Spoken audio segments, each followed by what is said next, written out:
veteran Steve Lapson will fight to continue his reign in first. But this is Travis Pastrana's backyard.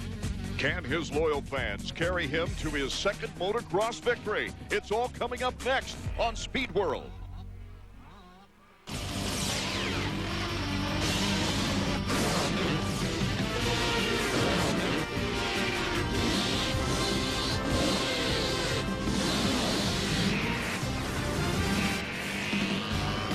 Hello, everyone. Art Eckman, David Bailey, and Davey Combs from Budds Creek, Maryland for the Chevy Trucks AMA Motocross Series, round number 5. In the 125s, we've had Stefan Roncada and the veteran Steve Lapson tussle with a points lead back and forth over the first 4 rounds. Lammy with a 1-point lead, as we see on our Suzuki point standings. Travis Pastrana was injured during the week in practice. Davey is with Roger DeCoster. In the 125 class at Budds Creek, the big story was supposed to be Travis Pastrana's homecoming as a professional. Instead, the big story right now is Travis Pastrana's ankle injury. We tracked down Roger DeCoster's team boss to find out the situation. Roger, how was the ankle? Well, on Wednesday, he sprained his ankle really bad, and he had to stay off of it. Yesterday, all he did was practice a few starts, and today he chose not to ride the second practice, and he's in ice right now. So if it was most riders, I don't think he would be riding there, or they would be riding. But with Travis, you never know. He can take a lot of pain, and he's going to try it. And maybe with all his fans and his family, we can see another miracle. Well, last week, Travis won his first pro national at Southwick. He has a 3-moto winning streak. Do you think he'll try to keep that going, or do you think he'll just be thinking about points in the championship? I mean, after all, he's only 16. Yeah, but with Travis, I don't think Travis is the kind of rider that rides for second or to be happy just with taking points. I think he's going to try, and it may not be possible, but I think he's going to try to go for the win. Well, Travis Pastrana has an ankle injury, but he's also got a lot of people with a lot of expectations here at Budds Creek. He actually ran over that ankle in practice and hasn't walked until yesterday. Had duct tape all over it when I saw him, and he had to be fitted for a new boot. There he's talking with his longtime coach, Gary Bailey, a good friend of our partners here. Let's take a look at the Suzuki starting grid right now. Lapson, the former 2-time champion and points leader. Stefan Roncada knocking at the door. Bolin leads the 125s coming into this race in laps led, along with Pastrana, Nick Way, Ernesto Fonseca trying to improve on his 8th place finish at Southwick. Casey Johnson has been firing in and out of the contenders role this year as we take a look now at the rest of the Chevy Trucks AMA Motocross Series lineup. Steve Lapson has won here 3 times at a 125. There's been all kinds of monumental actions take place at Budds Creek, and of course one of the most famous was the horrific crash for Doug Henry back in 1995, David. Then they ran the track the opposite direction when he made his comeback, and he fell going up the hill and broke both wrists. Then he came back and won the race. Incredible. And I'll tell you what, they've really lucked out here with the weather. It rained hard last night, but the track is in perfect condition. They don't really change the track much here. All they do is run it in different directions, and today it's running about the original direction. Let's take a ride now with Davey Combs. This is a new section Jonathan put in for the first time. Whoop-de-doos. Now they're pretty soft. He's bound over them pretty quick, like that.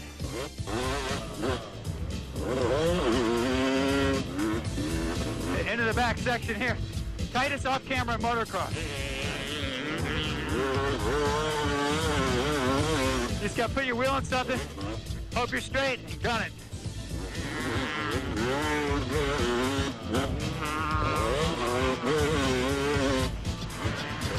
Look at all the braking muscle in these corners. Another tight hairpin. This is a 7-Eleven Mountain. Now this is where Doug Henry got hurt the second time. His bike shut off. Landed, broke both his wrists.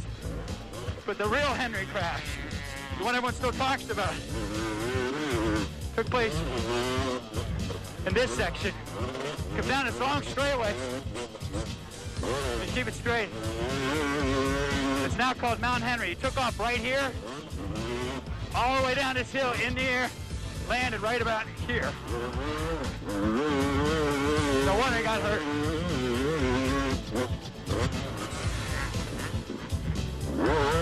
Into the bottom here. Really wide corner here, the last corner.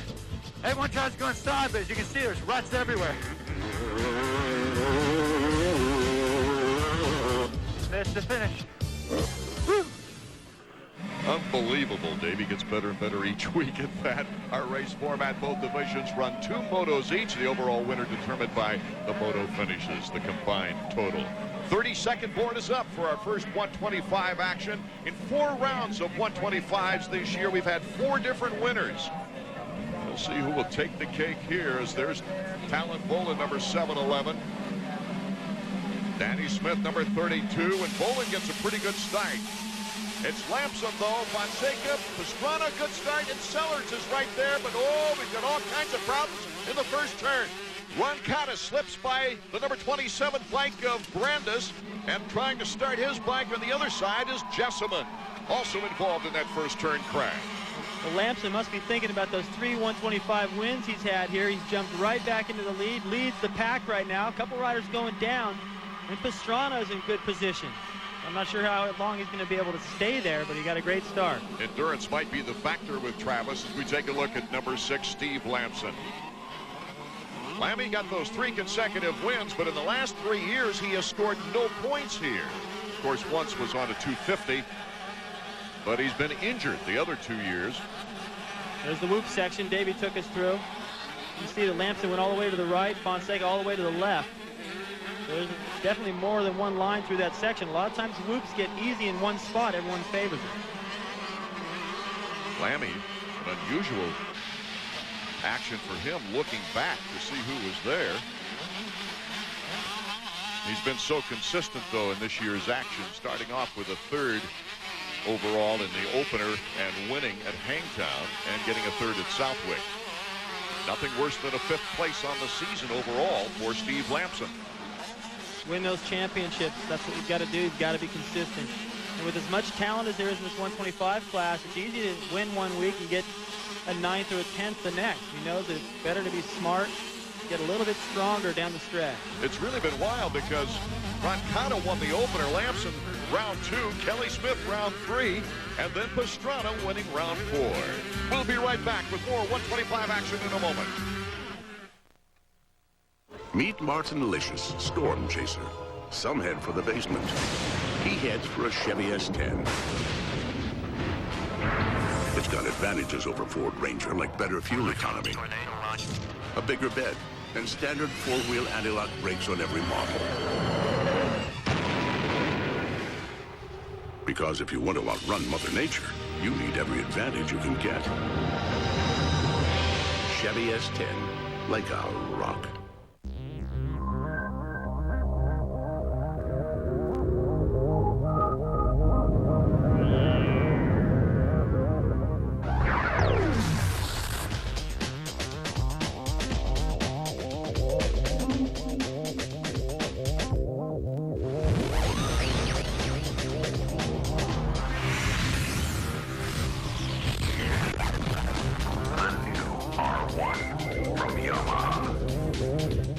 With a Suzuki RM under you and Team Suzuki behind you,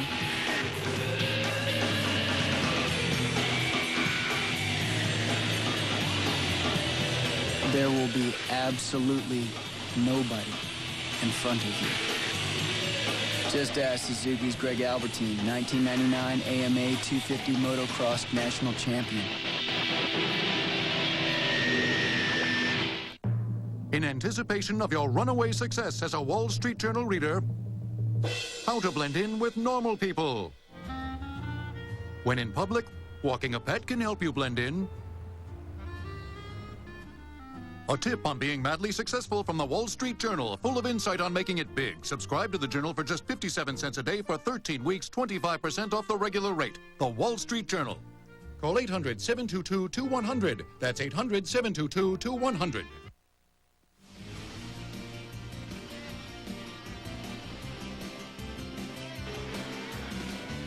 The Chevy Trucks AMA Motocross Series is brought to you by Chevrolet Trucks, the most dependable, longest-lasting trucks on the road. And by Honda, the company that defines performance on 2 wheels. Performance first. And by Suzuki, makers of innovative motorcycles and ATVs. Welcome back to Budds Creek, Maryland. Moto number 1 of the 125. Steve Lamson, our leader, but right behind him, putting all kinds of heat on him, is number 28, Ernesto Fonseca, who's looking for a breakthrough moto. His best on the season, a 5th, and Lammy goes down. Fonseca darn near ran over his foot. Good reaction there by both the riders behind Lamson because they were in that berm. Here's what happened. His foot gets caught behind him right here. His front wheel's going there when it should be following the berm, and it starts to push. Tries to save it to the last second, puts his hand out. That's how guys break wrists. Stupid little falls like that. All this is going to cost him is a few positions. A move similar to that cost Tortelli the season last year. He was leading in points in the 250s and broke a wrist when he fell down. Ernesto Fonseca is our new leader, but look who's right behind him. And the fans are loving it here at Budds Creek, Maryland. Travis Pastrana right behind Ernesto Fonseca. I'm not even believing what I'm seeing. I mean, this kid he couldn't even walk. They had to fit him for a special boot because of the support that he had to have around that ankle just to stand up on the bike. Yeah, the look on Roger's face, too. I mean, I understand what he's thinking. Roger has ridden injured so many times in his career. He knows exactly what it feels like to be in Travis's position. Stefan Roncada moving up to 3rd. And Steve Lamson getting back into the action after going down in 5th. It hasn't been that Ernesto Fonseca hasn't been in a position to win a moto this year, David. He just hasn't been able to take advantage of his good starts. For instance, he got an 8th in the first moto at Glen Helen, came back with a 23rd. A 38th in the first moto at Hangtown, came back with a 5th place finish in the second moto. It's been a yo-yo type affair. Look at Travis, squares off to the inside. Incredible. Travis Pastrana.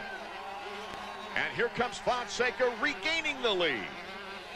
Travis had a good idea right there, but he went a little wide, and Fonseca is impressive. This whole moto, he's been on top of it, he's been aggressive, and right there he realized Travis was coming up the inside, and he just answered right back. It's hard to pass somebody, get passed back, and then just answer again. Usually takes a little bit out of you. Watch what Travis does, though. Comes out wide.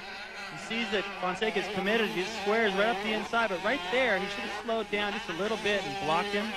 Drifted wide, and Fonseca was able to cut him off again. Very careful in all of these actions not to put that foot with the sore ankle down and get it caught. As long as he rides right, doesn't make big mistakes, he'll be okay. But as soon as you get that foot caught, like Lamson did, I don't know if he can handle that much pain. The battle for first continues with Fonseca out in front of Pastrana. Let's go down to the pit area now with Davey Combs, who's with Travis Pastrana's mechanic, Lee McCullough. Lee, how was Travis's ankle right before the moto, and how long did he put the ice on it? He ices it, every 10 minutes or so, and it's bothering him for sure. But, when the gate drops, he's only thinking about racing and winning, and that's it. So he'll be all right during the race, I think. But, afterwards, it's probably going to be a problem. Well, it'll definitely be a problem. Between motos, they got about an hour or so, and that'll start to tighten up a little bit. You've got to get your head ready to go back out and deal with that pain again. Every time you land off a jump right there, you'd probably be better off to ride both these motos back-to-back a solid hour. Fonseca continues to hold the edge on Pastrana. It looks like Pastrana, though, is just biding his time right now. He can't do it too much because Roncada is coming up in 3rd. There you see Roncada coming into the picture. Brock Sellards is right behind Roncada. Sellards just continues to improve with each moto. He's been a hard luck rider this year. And Travis has been a Yamaha choice sandwich in just about every race of his career so far. Have a little better line to the off-camber right there. Couldn't make the pass, though. That's going to be an interesting section throughout the day because he gets more slick. Oh, Pastrana all of a sudden pops right into the lead on Fonseca. And Roncada looks like he wants to do the same to his teammate. We've seen this so many times from Travis this season. He's such an opportunist, always right there within striking distance. Makes the move again here, right in front of his hometown. What a banner rookie season Travis Pastrana's having. And look at the battle for second place. The teammates are going bar to bar. Fonseca cutting to the inside, holds on to second. But it looks like Roncada, he wants to take that points lead right back again. And how can he do it? Move into second place and put the heat on Pastrana. Those Pastrana, Fonseca, Roncada, Sellards, and Lamson are top 5. We'll be right back to Budds Creek in a moment. there's a place where it all comes together. I'm going down to the crossroad, try to flag it right. It's the Crossroads of American Value, your Toyota dealer, where America's favorite Toyota Camry now comes with cash back for combined savings up to $1,500. Or save on CEs with short-term financing as low as 2.9% APR. A well-equipped Camry's a special value now for under $20,000. Gonna get a new Toyota, believe I'm going now. Feeling a little shorthanded on the links? The Leesburg Golf Center and the Battlefield Shopping Center can help. Novice to expert, our pro shop will help for whatever you need to sharpen your game. Like the largest selection of clubs in the county, our experts can custom fit most sets just for you. Lots of top-of-the-line golf balls, quality men's and ladies' golf bags to carry your pull, a great selection of sharp shoes in almost any size, instructional videos and books for helpful hints, men's and women's sportswear for every type of weather, and our indoor hitting and putting area. So for the best selection of quality golf equipment in the county, visit Leesburg Golf Center. Tonight on ESPN at 8, the Women's Gold Cup semifinal. At 10, Baseball Tonight, and at 11, Sports Center. On ESPN2 at 6:30, card pole qualifying. At 9, sumo wrestling, and at 10, it's Major League Soccer action. LA visits Dallas. And on ESPN Classic at 9, a miracle comeback in '88. And at 11, another Duke buzzer beater in the 1990 East Regional Final.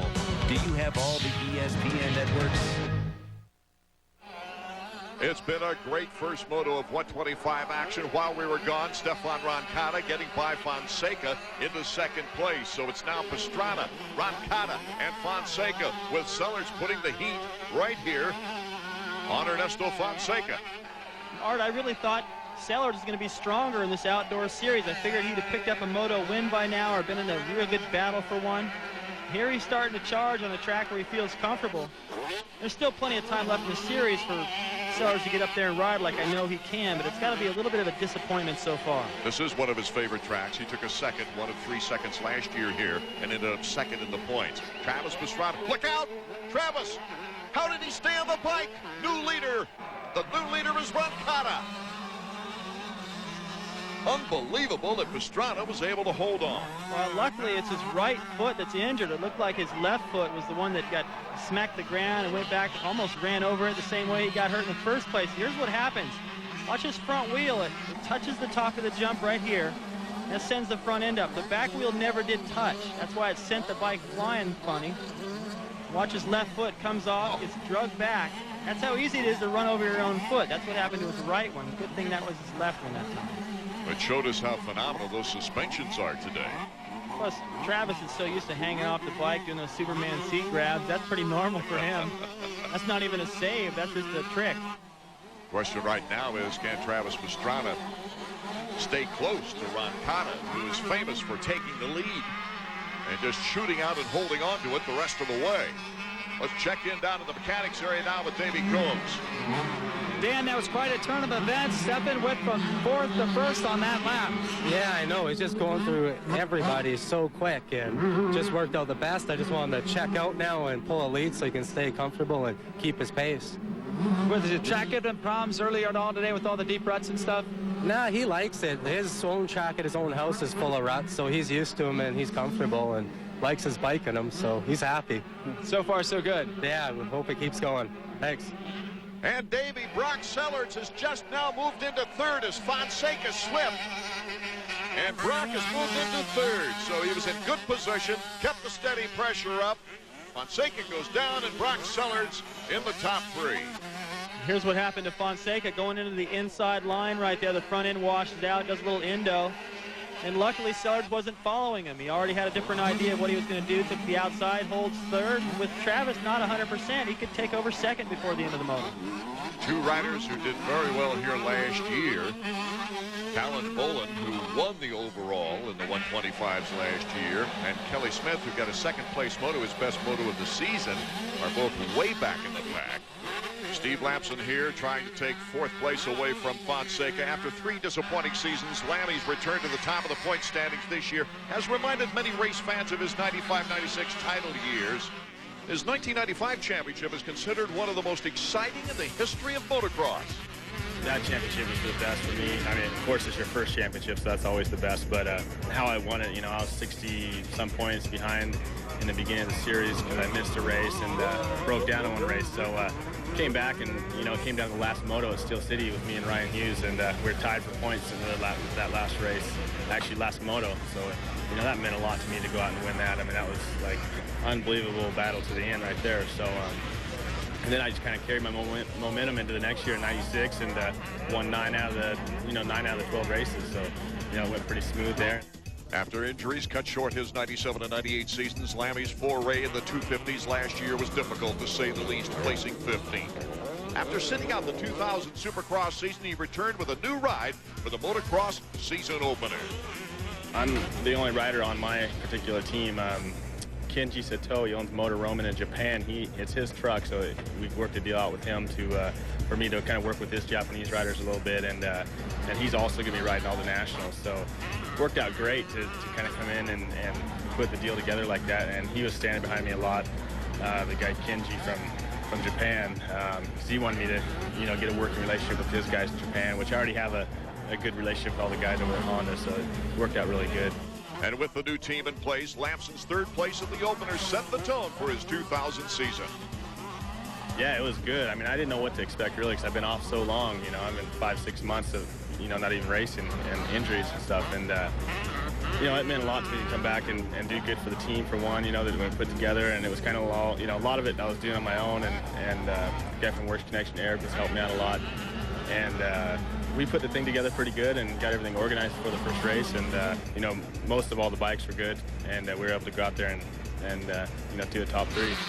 The Northern California native knows the competition in the 125s this season is probably the toughest it's ever been. He knows he's got his work cut out for him if he's going to win his third #1 plate.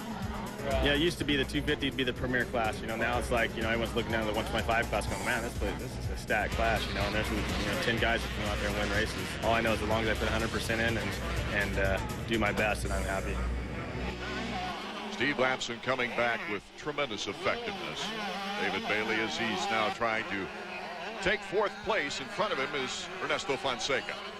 Steve's got a great chance to pick up one more spot before this moto, put him in a better position for the overall. Our next telecast from round number 6 from Buchanan, Michigan will be coming your way July 15th at 2 p.m. Eastern. Hope you can join us then.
My apartment has a TV.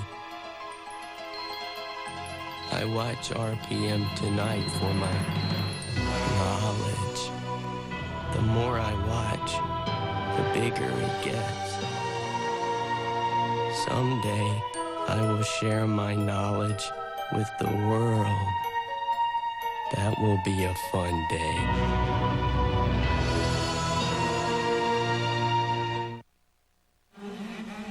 Welcome back to Budds Creek as we're nearing the end of the 125 first moto. The only battle left now is for 4th place, with Fonseca getting all kinds of heat from Steve Lampson. Lampson's bumped tires with him. He's gone bar to bar with him, but he can't seem to get in front of Ernesto. Ernesto hasn't made a mistake.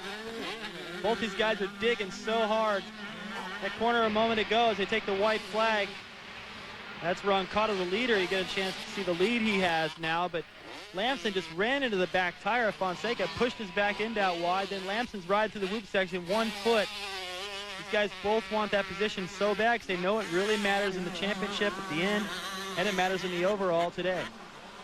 Roncado has pulled a terrific lead, looking for his 3rd moto win of the year. In each case, it's been the first moto that he's taken the checkers in. Well, he is really something when he's riding well, and today he is riding well. He agrees with this racetrack or vice versa. See the timing right there. He lands perfect on the downside. At all the corners, he's keeping really good momentum. Ron Cotta looking for his second overall win of his career and this season. When he took that win at Glen Helen, that was his very first 125 national victory. See how early he gets on the power everywhere. He's not getting all that fishtailing around. Look how early he gets on the power out of that corner. And the berm ends and it turns into a slick surface and he still doesn't slide out. He's got great balance out there at throttle work. On this final lap, you can hear what the fans are thinking. They're cheering for Stefan Roncatta's performance. He put on such a surge about midway through this race, got by everybody in a lap, took over the lead, and like you said, Art, when he has gotten the lead this year, he has just disappeared. Done it again here today. Fonseca going down, Lamson going down, and Travis not being 100%. That's helping a little bit, but I think even if those guys had had a better time of it, they'd still really be fighting with him because he is on. Roncatta can afford to laugh at the fact that he just doesn't get the hole shots. Even with the championship 125 East Supercross season he had this year. But he loves to move through the pack, and he's never too far away. You know, being involved in championships, winning them and losing them personally, I know what it can do for your confidence, and he is still riding the confidence knowing that he was able to win that Supercross championship this year in the fight with Pastrana and Fonseca and Sellards. And Sellards and Fonseca may be hurting from that. You know, it really does a lot to your emotions, and he's riding high right now. Those other guys are struggling some. Whoa! Take that, Pastrana. Little miniature can right there. He didn't have much time to pull that off, not in the air for very long, but loves to show off for the people and put on a show. He knows that he's made the last 4 or 5 laps kind of boring and wanted to give something back. And the sign of victory as he rides slowly over the finish line. The checkers flew for Roncatta, taking the moto with an amazing performance by Travis Pastrana to hold on to second place, and Sellards in the top 3. Lamson finishing up in 5th, just couldn't get in front of Fonseca. Let's go down to Davey now, who's with Travis. Let's check out his condition. Travis, it looked like you were in control for a little while there, and then you got to Henry Mountain, you had a problem. Yeah, I didn't quite do what Doug Henry did off of the hill and kept it wide open, but no, front end, just a whole bunch of breakers and kind of riding on my heel, and every other lap after that I just, went through a little bit of pain, rode on my ball on my foot because all the weight shifts back, but, Roncatta was flying, and I'd just like to thank Suzuki for getting me out to a great start. Go for it next moto. Yeah, speaking of the second moto, how was the ankle? Are you going to be 100%? Or, well, I know you're not going to be 100%, but you're going to be able to give it 100%. Always give it 100%, Davey. I mean, everyone's going through some kind of pain this week. I'm just the biggest wimp that has to tell everybody about it. But no, I really can't say enough. All the support I've been getting, and hometown, so this is awesome. Meanwhile, Stefan Roncatta is having a dream year after a lot of hard work in the offseason, trying to jumpstart his career after numerous injuries. He takes the moto. Wow, Stefan, what a moto. Came from kind of a mid-pack start and then started picking guys up really well in the middle of the moto. Yeah, I had a pretty good start this time, and I saw Lamy in the front, so I wanted to catch him as fast as I can to pass him, get the points lead, and Lamy crashed, and that's too bad, but it's the race. Travis was awesome out there. I was having a very hard time putting him, and I think it's going to be good for the second moto, My Yamaha Troy was working awesome, and I was putting the guys up the hill, so it's awesome. It's good. I know it's early in the season to be thinking about points, but with Lamson finishing a little further behind and Bolin even worse, you got to feel good about maybe getting back in the points lead. Yeah, I'm thinking about the points a lot since I'm racing against guys that are just as good as me. I mean, they're just awesome. They're very fast riders, so you always got to be careful, and what they're doing, and try to beat them in every single race, and that's a very hard thing to do because, like I said, they're all very fast.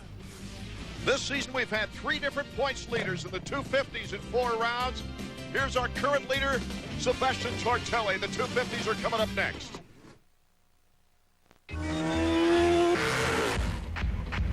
If you added up all the hours you've spent boring out cylinders, building strokers, and setting up suspension, you'd have graduated from MMI by now, and you'd be getting paid for doing what you love. Call 1-800-994-3664 to find out how you can become one of the best technicians in the world. Motorcycle Mechanics Institute.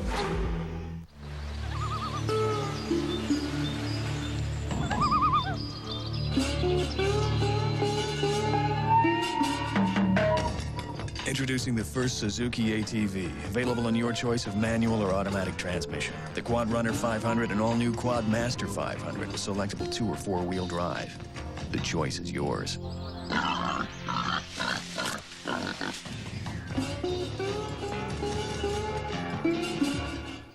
Big world, you were always chasing a rainbow.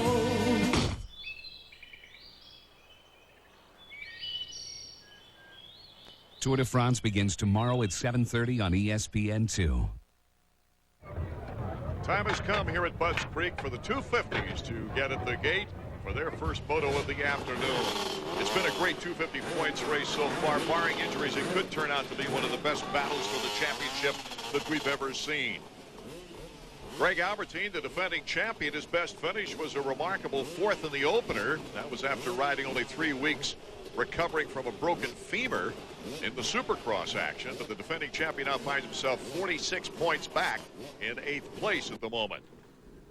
Ricky Carmichael winning last week, right next to Sebastien Tortelli at the gate. And Tortelli, number 21, is the current points leader. Tortelli, who's yet to win a race but has never finished out of the top 5, has a 4-point advantage on Kevin Windham. The winner last week, Ricky Carmichael. Davey Coombs had a chance to talk with him earlier. When the 250 U.S. Chevy Trucks National Championships began in California, it seemed to everyone that Ricky Carmichael was going to run away at this series. He won the first 3 motos, but then he hit a few speed bumps. But last week at Southwick, it seemed like Carmichael took control of the series again. Ricky, last week, it seemed like you got back in the driver's seat. Yeah, I did.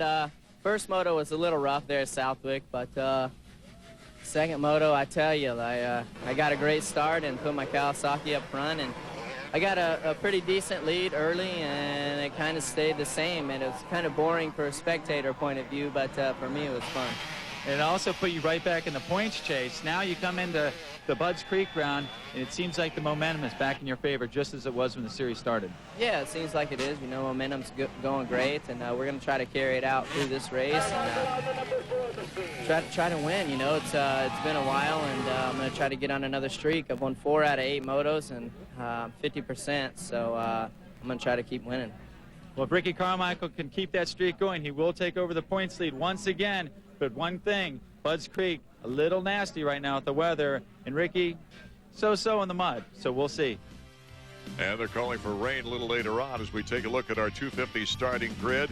Greg Albertine, the defending champion. Ricky Carmichael, of course, doing very well. 4th in the point standings now, David Villeman, after losing a clutch in the first moto last week. Tortelli, our points leader. Mike LaRocco, who won back in 1994 here at Budds Creek on his way to a 250 championship that year. Kevin Windham second in the points. Larry Ward and the rest of the starting grid as we take a look here. One rider we will not find in the starting grid is Ezra Lusk, out of the race with an injured wrist. He injured that in the second moto at Southwick, missing the entire Supercross season. Lusk has only 4 races under his belt this year, and it's too bad because he has 3 career motocross wins, one of which was winning the Budds Creek race here in 1997. The 32nd board is up. We've had so many changes of points leads and so many different winners this year. It's been a great, exciting season so far. Who will come out on top here in our first moto from Budds Creek? As you see Carmichael getting a pretty good start. Windham coming from the inside has the whole shot, and oh, we've got a yard sale there with the first turn. Let's try to pick him out. LaRocco picking his bike up. He's on his way. That's Tortelli. Huffman is on the ground. And also, Villeman was caught up in that crash. So some big names involved in the first turn crash, and Huffman is still down as we take a look at our whole shot winner, Kevin Windham. That was amazing. He started on the far inside. His teammate Tortelli started on the far outside. Windham gets the whole shot. Tortelli's coming from last. A great start for Kevin Windham. And his 3rd whole shot of the year. He has been amazing with starts. Even when he doesn't get the whole shot, he's still pretty far towards the front. Gets out of the gate great. And that was a little bit of a risk there, going all the way to the inside with all the favorites lined up to the outside. But I'll tell you what, if you're on the inside, things tend to happen out away from you. He's a little bit kind of played it safe there and got lucky. Now here's what we want to show you again. Watch what happens after everyone goes down. There you see LaRocco backing up and getting going. Villeman trying to get his goggles straight. He doesn't look like he knows where he is. Watch Tortelli. Huffman's laying there on the ground. Tortelli starts the bike and runs right over him. He's not messing around. He doesn't even care. All he's thinking is he's got to get back in this race. And Windham has shot out to a big lead. It's Albertine and Carmichael second and third. There's RC number 4 as we go back to our leader number 14, and Windham goes down. Boy, he had some problems there. Albertine, even though Windham had the big lead, was close enough to take the lead. Ricky Carmichael moving into second place. And behind Windham is Dowd and Larry Ward from Team Kawasaki. So just a moment ago, Windham gets the whole shot. He's out, kept clean sailing. He's able to roost everyone else, stay nice and clean in his white gear, and goes down. It ruins your emotions. You go down, you lose a few positions, and the whole race changes. Your whole feeling changes. You ride a little bit different. You lose your rhythm. There's Huffman just getting up from that first turn crash. Tortelli ran right into him, not too hard, but then he ran over him as he took off. That couldn't have helped. This is the first time this year that Albertine, the defending champion, has led a lap. And Ricky Carmichael, though, starting to pursue the defending champion with Kevin Windham back up into third. We'll be right back with more 250 action from Budds Creek. When it comes to half-ton towing capacity, Chevy Silverado beats any 4x4 V8 from Ford or Dodge. When it comes to size, Silverado has the biggest extended cab of any half-ton pickup. What'd you do to my truck? I just gave it a wash. And with an offer like this, we made a great truck look even better. Silverado, the truck from Chevy. A man's got to protect his image. It's here, waiting for you. Inside is unlimited strength and power. It builds confidence and reshapes your body. It can change everything. This is Bowflex, an entire gym in one easy-to-use machine. So powerful, it delivers over 60 health club quality exercises with up to 410 pounds of resistance, all in the convenience of your own home. Strength training with Bowflex is so effective that we guarantee you'll get the results you want in 6 weeks or less. And you can own one with no money down and payments as low as $33 per month. Bowflex is real. The results are real. The question is, are you ready for Bowflex? For a free video and brochure, call or go online at bowflexdirect.com. Do the research, listen to real customers, then place your order online and get started. Bowflex. Who said change isn't easy? It's Honda's Red Hot Summer. Now the best time to ride is the best time to buy, because from now until the end of July, you can get our lowest payments available on XRs and ATVs, or choose no payments for 3 months, and both offers let you ride off with no down payment. It's easy with your Honda card. And now, gear up with 200 Honda bonus bucks with any XR50, 70, 80, or 100. Honda's Red Hot Summer. It's the sales event of the year. Here's another look at what happened to our leader, Windham. See this berm right here? It hooks back this way. He's going to try to cut over it, which is fine, but his foot gets stuck. Hits his foot, his knee goes up, hits the handlebar, kicks him off balance, and he goes right down. Loses the lead. Running in third right now, and as I already pointed out, it wrecks your momentum and your rhythm. Right now he's got to chase these guys who he was pulling away from before he went down.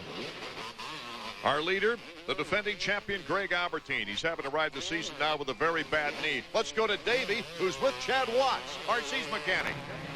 Chad, looks like Ricky's picking up right where he left off at Southwick last week. Yeah, I mean, he's got a pretty good start. And actually, Albertine made an aggressive move and passed quite a few guys on the first lap. And Albie's riding really good right now, so Ricky's just going to have to race the track and not Albie. When the morning started, were you guys nervous it was going to be muddy? I mean, you could tell by looking at Ricky's face after practice, he was a little concerned. Yeah, I mean, we're definitely better on the dry ground than the mud. There's not much mud down in Florida. So right now, the weather's holding out pretty well. They're still expecting rain, though, for the second round of motos a little later on. And look at this. The battle is on for the lead. Ricky Carmichael testing Greg Albertine. Now, he just jumps right by him. Ricky Carmichael takes the lead. Carmichael winning twice here as a 125 rider. Oh, he gets almost out of control. How did he save it? That was so similar to what happened to Pastrana on the 125 moto. There's a weird little kicker at the top of that jump. He hit it just wrong, but he saved it. Now he's got the lead. Little mistakes like that actually were major for most guys don't affect Carmichael. I've talked about that all through the series. When he gets swirly, he recovers so fast. Last year we had a lot of mud here, and it was Kevin Windham who just dominated things. Alan Boland taking the 125 title here last year under those conditions. And right now we've got dry ground, and let's take another look. Well, right here, Ricky's front wheel has hit this bump. He's expecting the rear wheel to hit it, but it doesn't. So it sends the bike's front wheel high. He locks the rear wheel to try to bring it down, but it was too late. Squirrely landing, but the kid is so strong, he can just muscle his way out of just about anything. Here's last year's winner, currently in third place, Kevin Windham. He crashed out of the lead, but is fighting back into things.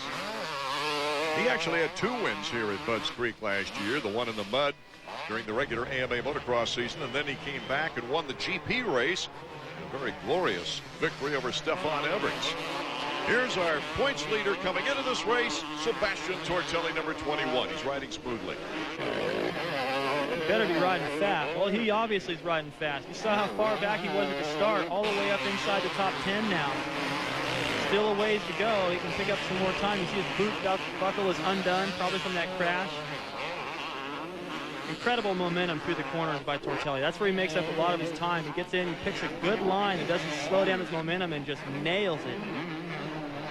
See him gets that off camera back there in the shadows well. Keeps his speed up. He's able to pass pretty much anywhere, Art. That's why he can come through the pack so well. Tortelli outstanding after that first lap crash. He's coming off a strong moto win where he led for 11 laps at Southwick. John Dowd in 4th place. Dowdy looking to better his performance. He had a wonderful day at Mount Morris where he got 2 hole shots. And a first place finish in the first moto and a 5th place in the second moto to make the podium in 3rd. That's been the lone highlight so far of the year 2000 for John Dowd. Didn't you get the feeling that after he won Mount Morris, he had a week off to kind of savor that, heading into Southwick where he's had so much success, that he was going to do more than a 7th and an 8th there? Yes, they did. Terrific success at Southwick over the years in both 125s and 250s, and he came out of it with a 7th place overall. Not like the John Dowd we're used to seeing. Ricky Carmichael is still our leader. We'll be right back.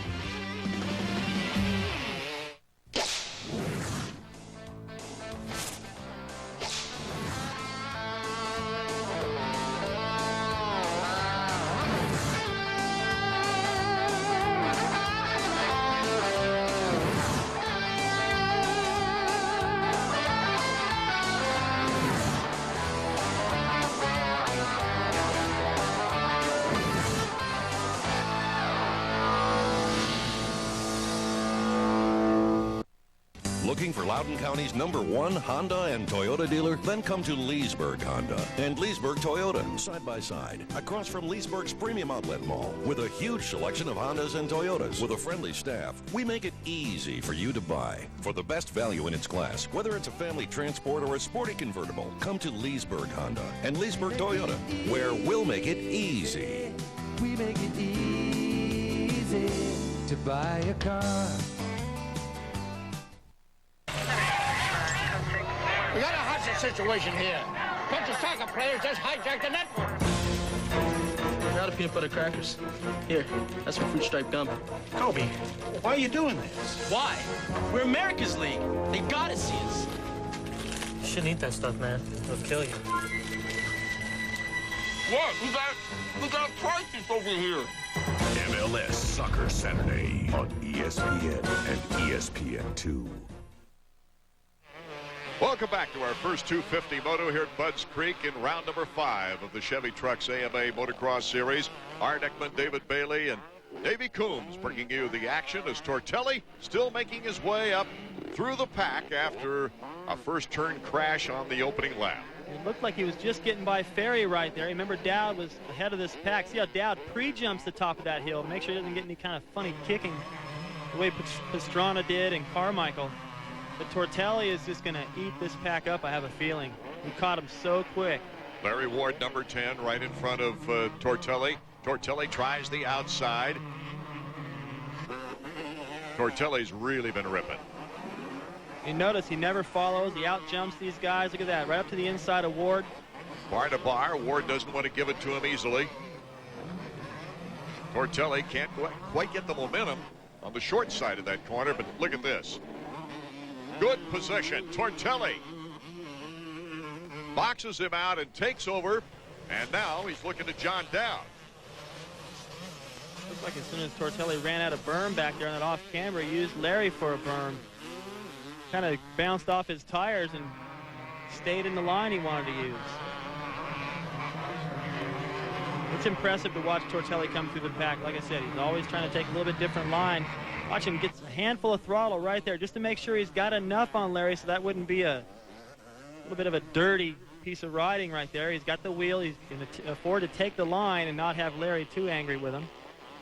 Tortelli putting the heat on John Dowd. Tortelli's been through these championship races before. 125 and 250 World GP champion before coming to America.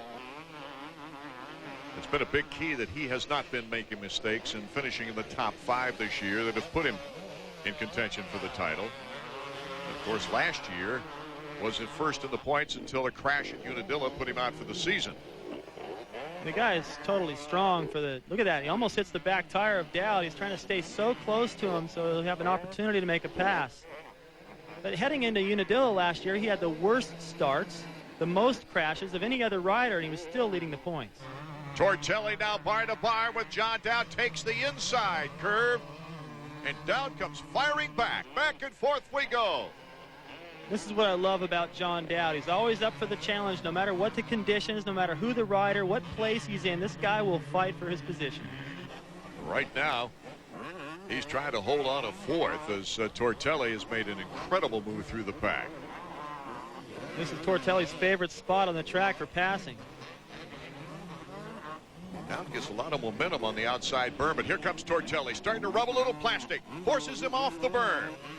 Now Tortelli's just got that section wired, and he sets it all up in the corner at the top of the hill by squaring it. He just allows himself to cut to the inside, and as soon as the rider drifts wide, he's got the pass made. One of the finest comeback rides of the year. Tortelli, the crash in the first turn, is now in 4th position. In years past, when the field wasn't quite as deep, getting from where he was to 4th wouldn't be a big deal, but this year, what a piece of riding. Look at this, right back to the inside of Dowd right here. A little bit more aggressive on Dowd. He has to make some contact right there. Dowd over the berm. Tortelli means business. He knows that point right there, or those 2 points, could matter in the championship at the end. Switching for the battle for 5th right now is Tim Ferry on the Chaparral Yamaha. Number 15 is trying to make the move on Dowd. Dowd was fighting for his life with Tortelli back there. Put up a good fight. Now he's got Ferry putting in a last-ditch effort, trying to pick up one more spot. Here's David Villeman, currently in 16th place. He's trying for a comeback of his own like Tortelli, but Tortelli got out of that mess in the first turn quicker. Villeman, 3 podiums in the first 3 races, including 2 wins, and then all of a sudden that losing the clutch last week at Southwick and a 38. No points at all in the first moto. Really a big hindrance, and now here with the first moto at Budds Creek, more problems. Robbie Raynard is on the move. Robbie Raynard is always on the move, it seems. This guy doesn't get the best of starts. It seems like he does a little bit better when he doesn't get a good start. He's up front, he seems to get a little nervous, tight, arms pump up, doesn't ride up to his capability or expectations. But he can come through the pack just like Tortelli or anybody else. He's doing it again here now. Larry Ward did not afford a mistake right here. Raynard is all over him. Robbie Raynard, a 3rd place podium finish at Southwick last week with a 2 and a 4 in the motos. Actually led one race for 7 laps. He almost won the overall. In fact, if he hadn't gone down that first turn crash in 2nd moto, I think he'd had a really good shot at it. Came all the way through the pack. We saw a similar charge from him that we're seeing from Tortelli in this moment. Carmichael, Albertine, Windham, and Tortelli, along with John Dowd, our top 5 as Robbie Rayner tries to make a move on Ward. We'll be right back. When it comes to half-ton towing capacity, Chevy Silverado beats any 4x4 V8 from Ford or Dodge. When it comes to size, Silverado has the biggest extended cab of any half-ton pickup. What'd you do to my truck? I just gave it a wash. And with an offer like this, we made a great truck look even better. Silverado, the truck from Chevy. A man's got to protect his image.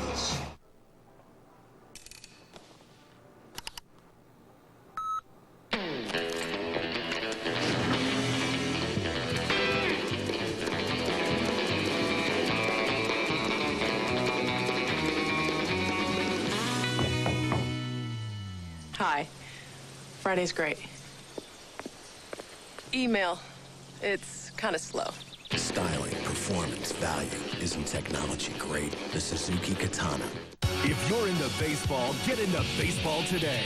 Tune in every Sunday at noon on ESPN2 to catch up on the week's action and look ahead at what's to come. For all the scores, stats, and breaking news, join the best team in baseball on Baseball Today. With the 17-year-old entering the draft, it brings up the question yet again, how young is too young?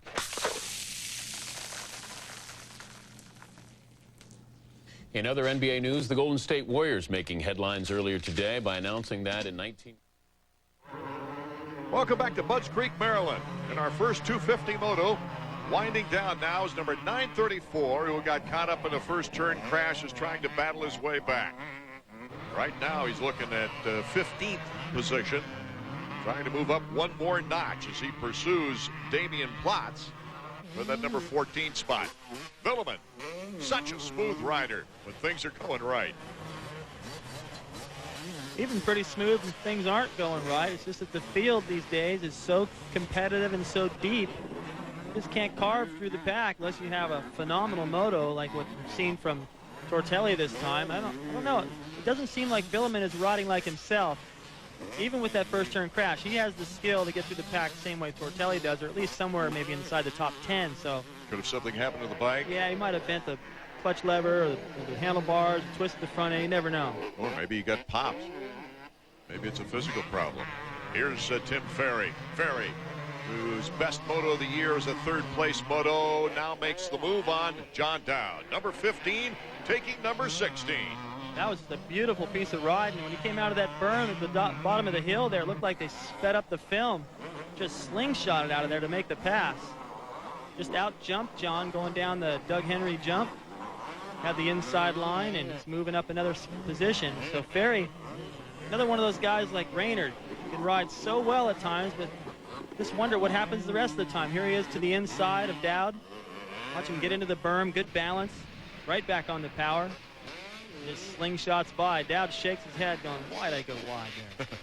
After a couple of double-digit finishes in the first 2 rounds, Ferry has had a 6th and a 9th overall. So he's on his way possibly of his best overall of the year. The white flag has been flown, and we're on our final lap for Ricky Carmichael. Now, we haven't seen much of him since the very beginning of the race when he took over things, but Ricky has been extremely smooth and extremely fast. He's kept his pace up, David. He is fast. There's no question about how fast he can go. Listen to how hard he's on the throttle just when he lands off the jump. Just a simple little jump when he lands, the bike just shoots away. So aggressive. A little bit out of control here and there, but like I said, doesn't seem to bother him, and it's all about speed. And I get the feeling, Art, that he's trying to prove something at all these races. He wants to beat these guys so bad, and the rest of the guys are just trying to ride smart. Well, obviously, he says he can't stay worried about Mount Morris, where he got a 12-12 in the mud. That took him from a 9-point lead to an 8-point deficit in the point standings from 1st to 4th.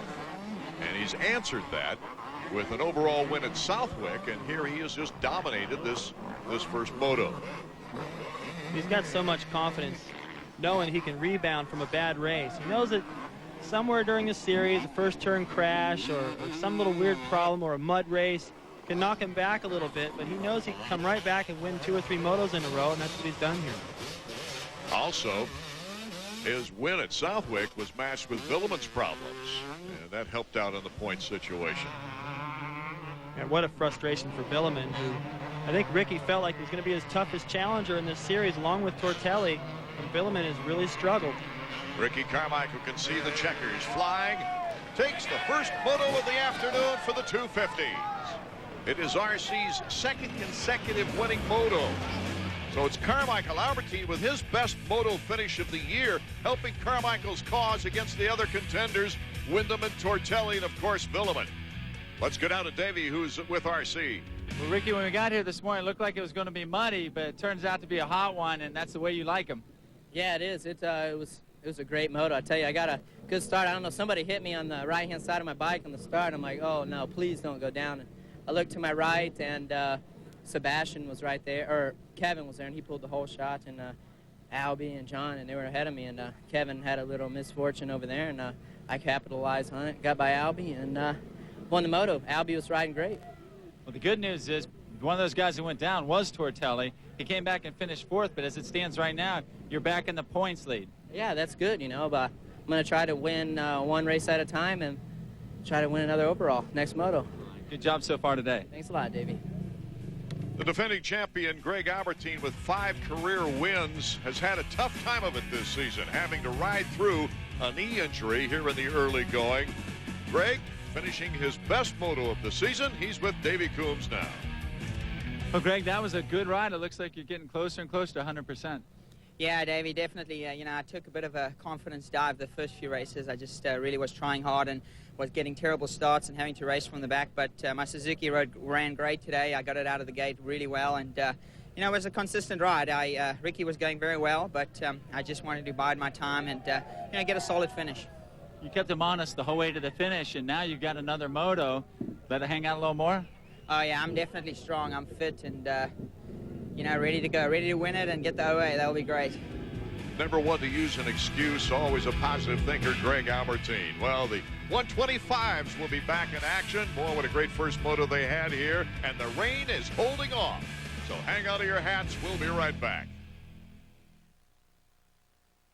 I've heard people say that too much of anything is not good for you, baby. But I don't know about that. It doesn't seem to me like it's enough. It's just not enough. My darling, I can't get enough of your love, babe. One look at the Yamaha Roadstar, the world's biggest V-twin cruiser, and you won't be able to get enough either.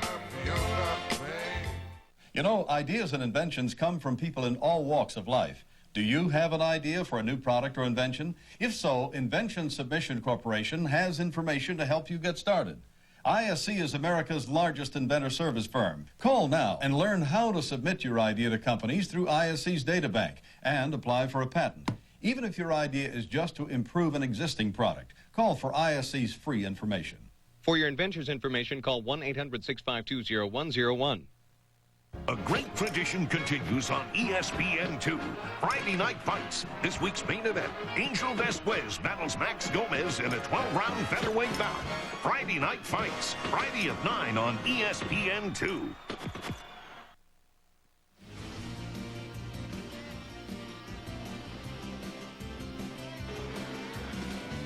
The Chevy Trucks AMA Motocross Series is brought to you by Suzuki, maker of innovative motorcycles and ATVs.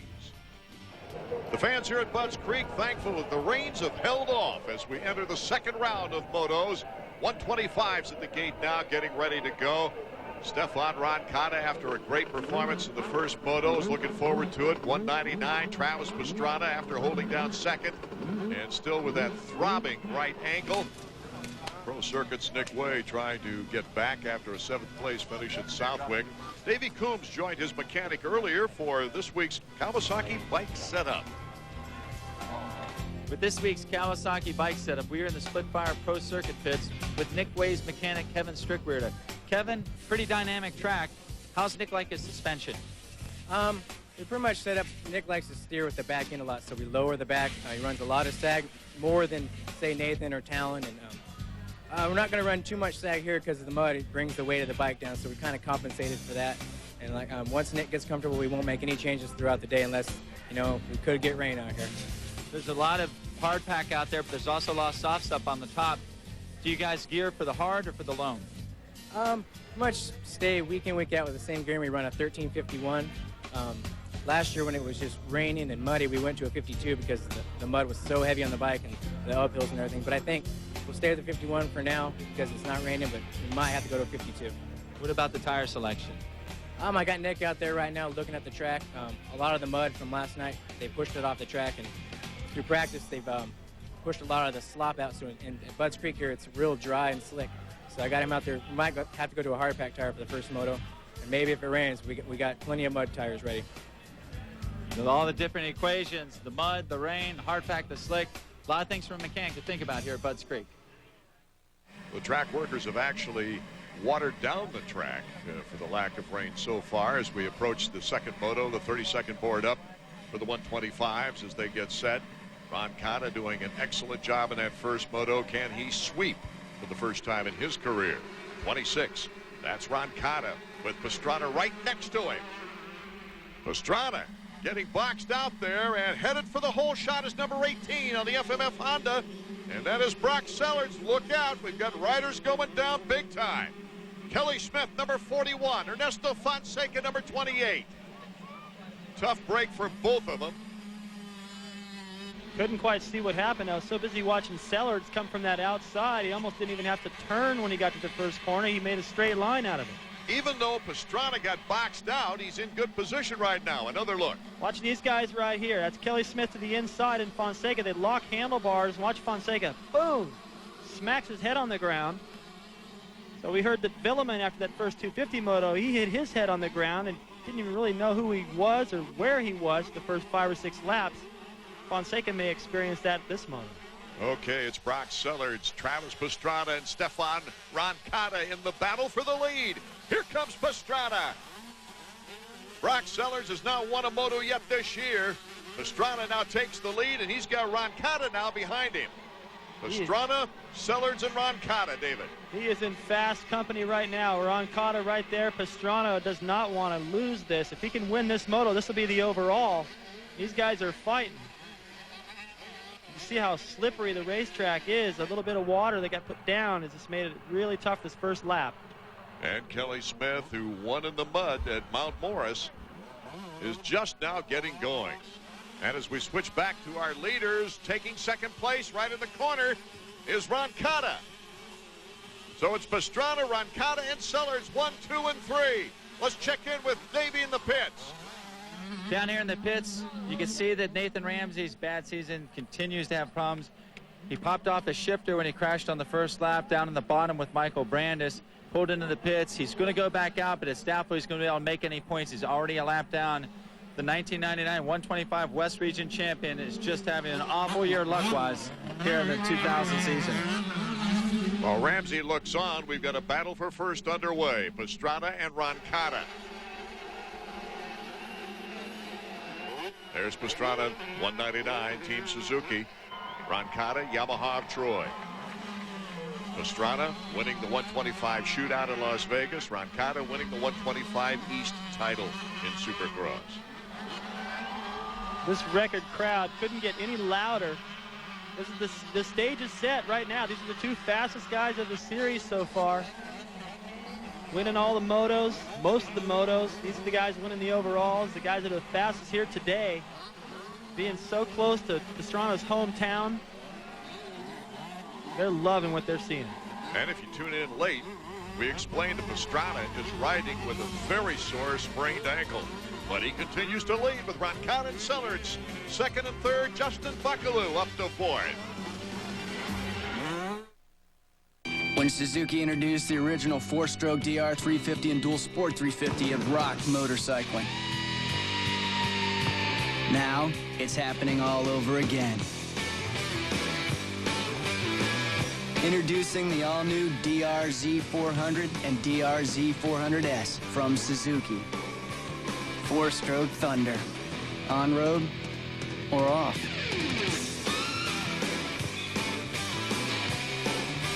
Call toll-free to get free information by mail about the Craftmatic Model 2 adjustable bed.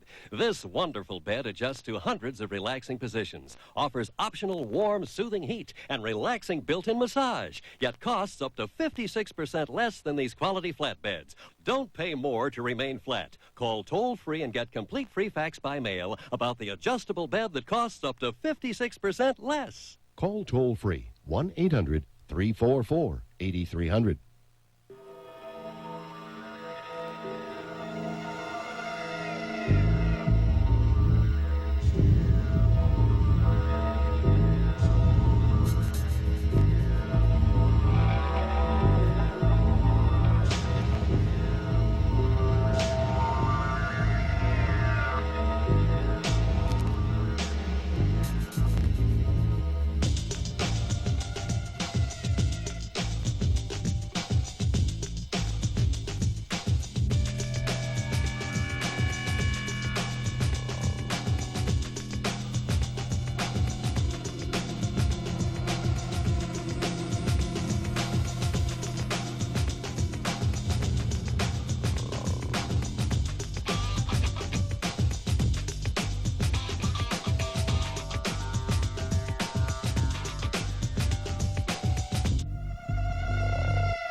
So far, we've seen some of the best racing of the year here at Budds Creek as the battle is on for first place. Number 26, Stefan Roncada, starting now to apply some heat to Travis Pastrana. He's been all over him, trying to take a little bit different line here and there and try to keep Travis guessing. And so far, Travis has guessed right, covered all the lines. I think what Roncada's going to have to do is hope for a mistake by Travis or just muscle his way by, make some contact. One of the slower portions of the track right now after the finish line jump as they go through several turns before turning it up a notch. Pastrana has Roncada breaking late, coming down to the inside, but look at that move by Travis Pastrana. Here comes Roncada back again. Pastrana holding on to the lead. One of the finest 125 battles we've seen in quite a while. Right here, Travis knew that Roncada was coming down. He was committed to that berm there on the outside, but once he saw Roncada, he stopped short and squared it back off. Roncada didn't get around that corner slow either. Travis had to be perfect to make that pass. This confrontation right now is for the overall victory. Should Roncada pass Pastrana, he would pick up 6 points on Travis Pastrana. That means he'd be 20 points ahead of the young rookie. That's a great advantage this time of the season. But if Pastrana holds on, then that means they tie the number of points coming out of this race. That's a big point swing right now, and Travis knows it. He's going to do all he can to hang on, no matter how much pain he's in. Injured Travis Pastrana is, but there was no way that he was not going to race today. Earlier, Davey Coombs had these thoughts about Travis's tremendous support. One can make an argument that right now Travis Pastrana might be the most popular motocross rider in America, but no more so than the Budds Creek Suzuki pit area. You see, Pastrana's father, Robert, is one of 9 children, and Travis is one of 37 Pastrana grandchildren. As you can see, a lot of them came out here to watch their cousin make his professional debut at Budds Creek. Travis is a favorite for the 125 class, but he's a big favorite here in the Suzuki pits.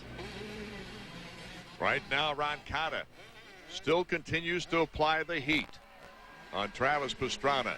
Looks like he's just looking for the right opportunity, David. You can see that he's just trying to stay close enough, and every once in a while he'll make a real run at it. If it doesn't work, he'll just kind of sit back, catch his breath again, and rethink where he wants to make his pass. But look how dirty he is.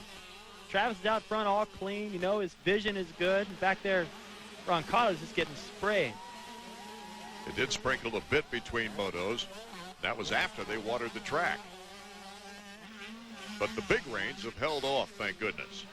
Lee McCullough, Pastrana's mechanic. I don't think they were worried about the rain.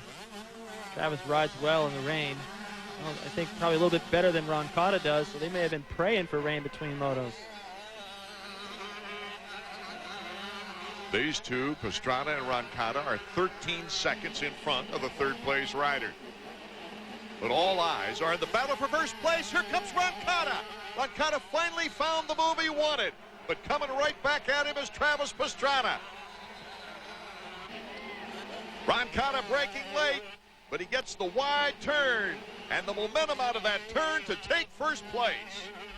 Now it's Pastrana's turn to look for the opportunity. And he will, trust me. He's already looking down the inside right there. Watch Roncada, he just dives to the inside. I'm a little surprised that Travis went wide. I don't think he was really lined up to get to that inside berm and thought he had just enough on him where he could go wide and still hold it. He almost got him back right here, but Roncada just held on, had a lot of momentum. Now he's going to be roosting Travis for a little while. Travis doesn't give up. Look at him. How can he? The fans here just will not stop crowding the fences, waving shirts, cheering him on. Little bobble out of that berm, and it gave some space to Roncada.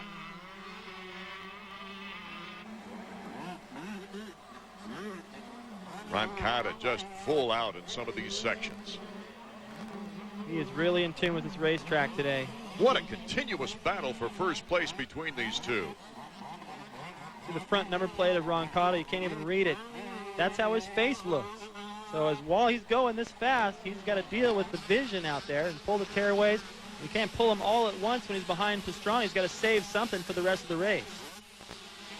Davies down in the pits now with Dan Worley. Looks like an even better start for Stefan this moto. Yeah, I don't know. He finally got it in him, and he's getting some good starts and putting two motos together. Hopefully now he can just hang it out front and keep Pastrana off of him. Were you surprised he attacked Travis that quick in the moto? If they're both up front, he isn't going to let it go. I know he wants to just get ahead and so he can get into his own pace and relax. When he's behind him, you never know what's going to happen because the kid's so fast. That's a fact. Anytime Pastrana's on a track, you're not quite sure what's going to happen. And when you put Roncada battling back and forth with him, you've got a great race. Stefan Roncada, can he hold on for his first sweep in 125 Nationals action? He's already starting to pull away a little bit. I know Travis is trying as hard as he can, but he's starting to lose a little time. That's what Roncada is hoping to do, is to just try to get by, pull away, and just break the spirit of Travis and force him to just figure, well, I really was just coming into this day trying to get some points with this sore foot. Maybe second isn't bad. That'll just let Roncada off the hook. Well, Travis Pastrana will definitely pick up some points on Steve Lampson, who's currently in sixth. We'll be right back in a moment. Feeling a little shorthanded on the links? The Leesburg Golf Center and the Battlefield Shopping Center can help. Novice to expert, our Pro Shop will help for whatever you need to sharpen your game. Like the largest selection of clubs in the county, our experts can custom fit most sets just for you. Lots of top-of-the-line golf balls, quality men's and ladies golf bags to carry your pull, a great selection of sharp shoes in almost any size, instructional videos and books for helpful hints, men's and women's sportswear for every type of weather, and our indoor hitting and putting area. So for the best selection of quality golf equipment in the county, visit Leesburg Golf Center.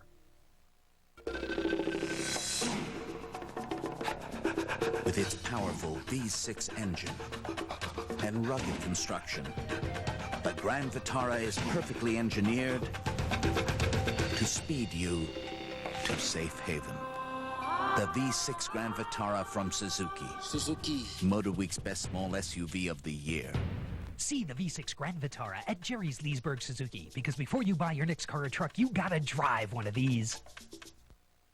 Tomorrow, the road trip stops by the Bay to visit one of baseball's oldest rivalries. Barry Bonds is in the groove, and he leads the Giants against powerhouse Gary Sheffield and the Dodgers. And it slams into Anaheim for a slugfest in the West. Jason Giambi looks to go deep when the A's take on mighty Mo Vaughn and the Angels. The ultimate road trip rolls on. Dodgers, Giants at 8 on ESPN. Athletics, Angels at 8 on ESPN2. Tomorrow. We're back in Budds Creek, Maryland. Art Ekman, David Bailey, Davey Coombs, watching the second 125 moto of the afternoon. It's been a dilly between Roncada and Pastrana. Roncada currently leading. Brock Sellards, currently in fourth, is on his way to his best overall finish this season. He's got to fight, though. There's Buckaloo right there having a good moto. Every once in a while, he can sneak up in there. The kid's got great riding talent. Lampson, rubbing plastic with Buckaloo. He moves into fifth. And here comes Casey Johnson, number 29, the teammate of Buckaloo, making a move on him. That's what happens now in this 125 class. If you're not on it all the time, concentrating, He moves 2 or 3 positions at a time. Right back there, Buckaloo got a little caught off guard by Lamson, stuffing him a little bit. Went down that off camera just a little bit too easy. Here it is. Lamson comes in and parks him. Almost puts him over the berm. That just kind of opens the door for Casey Johnson, who sneaks down on the inside right here. Buckaloo just not really sure which berm to go for. Chooses wrong. And allows Johnson to easy pass down the inside. Buckaloo needing that experience, that seat time after being injured all last year. Here's Talon Bolin currently in 3rd place. He's coming back here in the 2nd moto after having his problems in the opener. He's a never-give-up type of guy. He got on the throttle so hard back there when he hit the berm, his feet weren't on the, he wasn't even in the right place on the bike. Didn't matter. He just left it wide open, and that's what you have to do on these 125s. Brett Myron is the wrencher for Bolin. And Davey Combs is making his way toward Brent right now. Davey? Talon had a not-so-good moto the first moto, but he's come back well in the 2nd moto. A solid 3rd right now. Yes, correct. Well, we got Brock Sellers pushing really hard, too, lying in 4th. First moto, we went down like 2 or 3 times. And after that, he really put it together, and he was riding real strong. And I think he's carrying it forward right now, so I'm sure we're going to push to the end. Stefan Roncada right now looking for his 2nd career 125 American Motocross win and his very first sweep. Meanwhile, in 2nd place, let's take a look at the Suzuki stopwatch. Number 199, Travis Pastrana. See how far back our 3rd place rider, 7'11", Talon Bolin is. Look at how far they separated each other during that battle for first place. About 14.5 seconds already gone by, and it's 17.68 seconds on the 3rd place rider. That's amazing.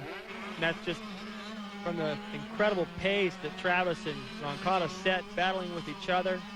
The fans, all the emotion here, what this means for Travis to try to get a win, try to split points with Roncada getting out of the day, and Roncada just being so in tune with this racetrack and this soil. He's able to read the soil, get the right traction, know where to put the power down, and so far he's found all the right lines. Been able to pull away from Travis pretty far right now as well, and I think that's partly because Travis has finally just given up a little bit and said, well, I'll just try to make sure I can hold on to 2nd. Try to get healthy for the next round. Sellers and Lamson rounding out the top 5 as we watch Talon Bolin trying to hold off Sellers. Sellers looks like he wants to make a play for him. There's still time. Sellers is another rider, just fights to the very end. Matter of fact, all these guys fight these days. You know, that's what I like about this class. All these guys are working so hard now. Suzuki stopwatch. Let's check the interval between 1st and 2nd. You mentioned, David, that he had quite a lead on Pastrana. Stefan Roncada, that is. Well, let's just check it out with the stopwatch. He's already going by, on all the way down the hill, made the corner where he tried to make a pass for the lead. Travis got him back. Travis should be popping in right there, 20 seconds. So it's about the same distance from Roncada back to Pastrana as it is from Pastrana back to that race for 3rd. The one good thing in Pastrana's favor with this injury is he's got a week off before having to go to Unadilla. Let's check into the pits once again. Lee, I was watching Travis go through the off camera below the mechanics area. It's starting to look like he's really favoring his right ankle. Yeah, he is. He's having trouble with that timing section over on the other side of the track, too. So it's definitely bothering him, and he's going to have to tough it out. And hopefully, 2-2's not a bad day, given the problem. So he's doing really well.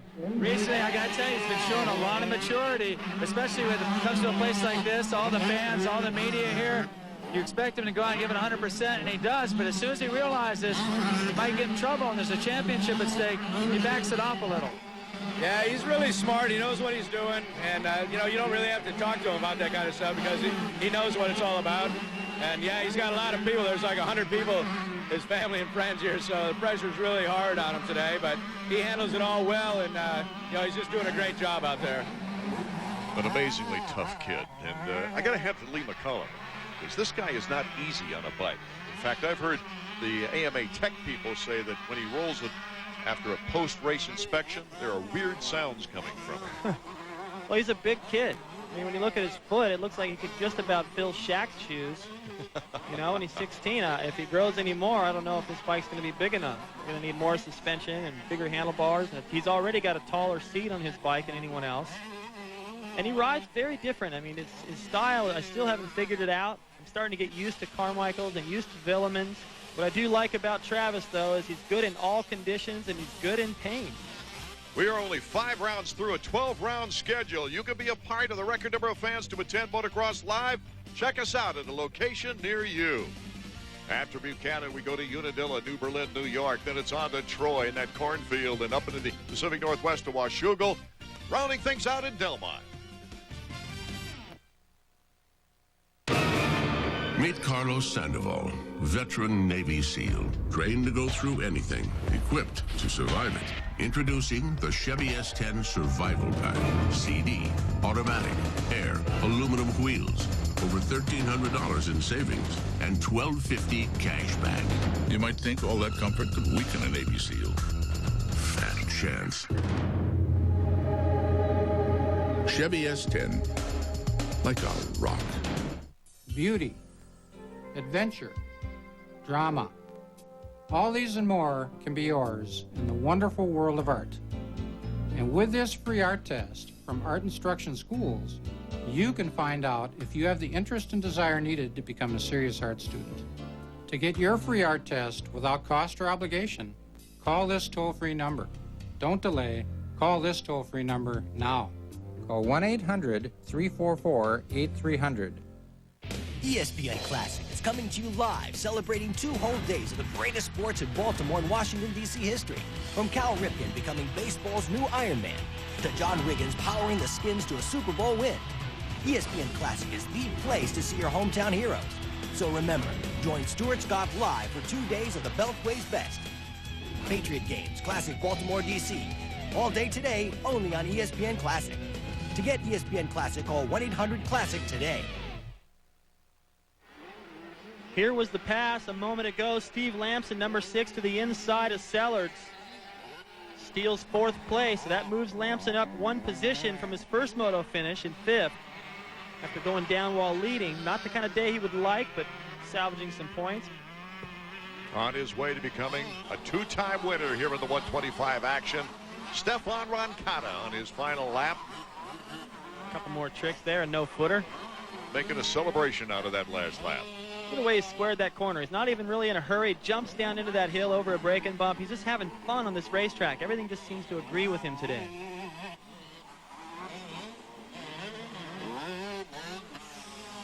Well, he's got such a lead on Pastrana in 2nd place. He can almost stop and get telephone numbers. Just about got out of shape through the whoop section there. Another little no-hander. He's having fun with the crowd. Trying to make it a little bit more exciting since he made it fairly boring pulling away like that. He's going to be happy with this first sweep of his career and the points lead. Takes a wheelie up the hill as he sees the checkers. This is his 4th moto win out of 10 motos this year. Moto 2 results: Roncada, Pastrana, and Volan the top 3, with Lamson and Sellards rounding out the top 5. Casey Johnson and Nick Way, Paul Curry, Roderick Tane, and Travis Preston rounding out the top 10. Let's go to Davey now. Well, Travis, I know you would have loved to have come here to Budds Creek and won in front of your hometown crowd and everything, but Roncada was on fire. Man, I can't say enough about how fast Roncada was going. It was unbelievable pace. You know, I tried my best. We had a fun little battle for a couple laps, but man, then he just yanked me. But it wasn't the bike. My RM Suzuki is just flying. I mean, it's really, really fast. I got out to 2 great starts. That was my goal coming into here. In 2nd place, I'm really happy with the consistency. It's just kind of how you got there, you know? Well, I got to tell you, that newfound maturity, riding like that, thinking about 2nd place being okay in an event like this. I know your ankle's hurt. You have 1 million people here watching you. It shows you're thinking long run. Well, thanks. Trust me, if I could have gone for the win, I would have gone for the win. But, no, I mean, definitely settled in the first couple laps, first moto. I saw Roncada coming up, and I was like, whoa, he's coming pretty quick. I got by Fonseca. But, you know, just trying to take the first couple laps slow so I don't crash myself out. Roncada's the new points leader, but the good news is that you've actually narrowed down the distance between yourself and first place, with Lamson finishing behind you both motos. Yeah, I couldn't ask for anything better. You know, it's a long series. Home track, home fans, would have been great to win, but with 2 seconds, I'm really happy.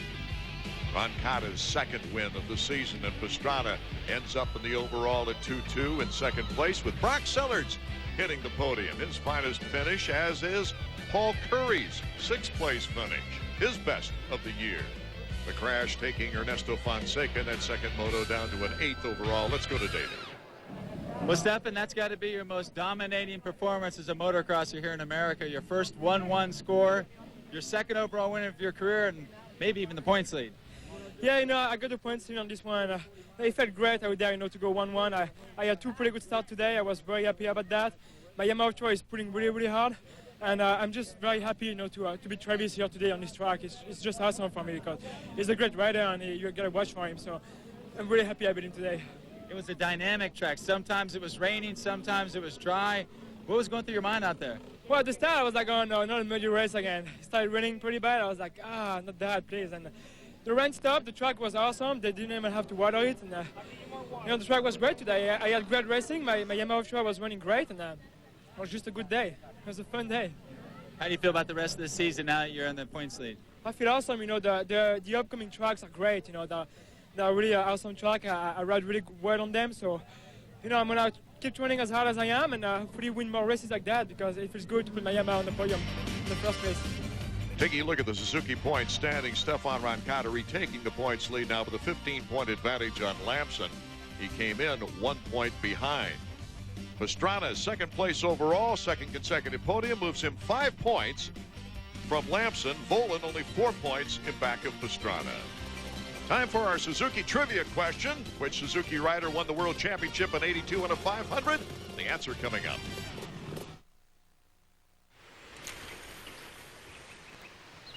Introducing the redesigned Suzuki King Quad with a tough new look. A 3-speed sub-transmission with super low range and locking front differential, shaft front drive, and integrated rear drive. Fully independent front and rear suspension with oil-damped shocks and adjustable... Hey! Fishing here. A little quiet. Do you mind? Just one of the redesigned Quadrunner ATVs from Suzuki. Discover the amazing training secrets of America's finest baseball school in an exciting instructional video.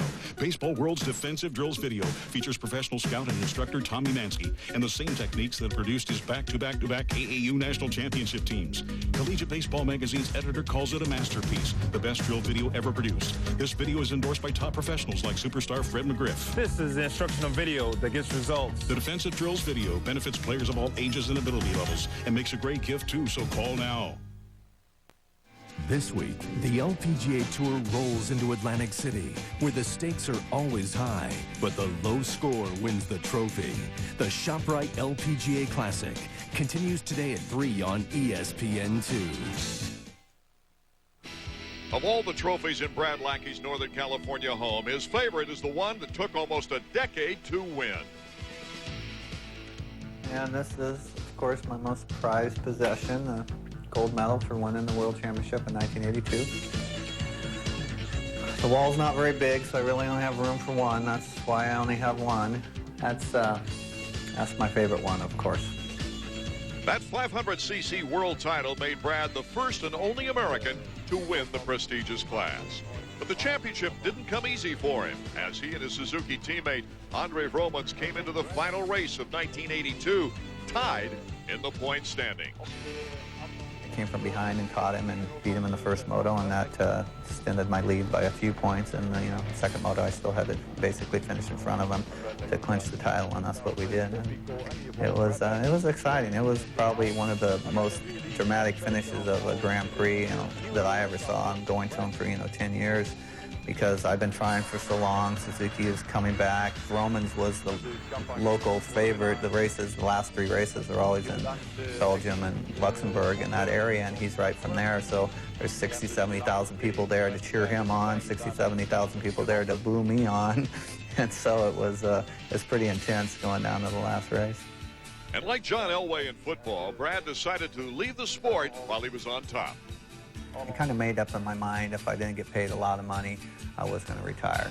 And I put a high number on my services, which I knew it was way too high, hoping that nobody would really go for it. And a couple Italian companies got pretty close, and I got a little nervous. But then in the end, that wasn't quite enough, so I decided it would be a good time to retire. And I really have no regrets. The only regret Brad might have is losing track of his championship bike. He even took time out of our interview to ask Suzuki team manager and 5-time world champion Roger DeCoster to help him locate this priceless piece of motorcycle racing history.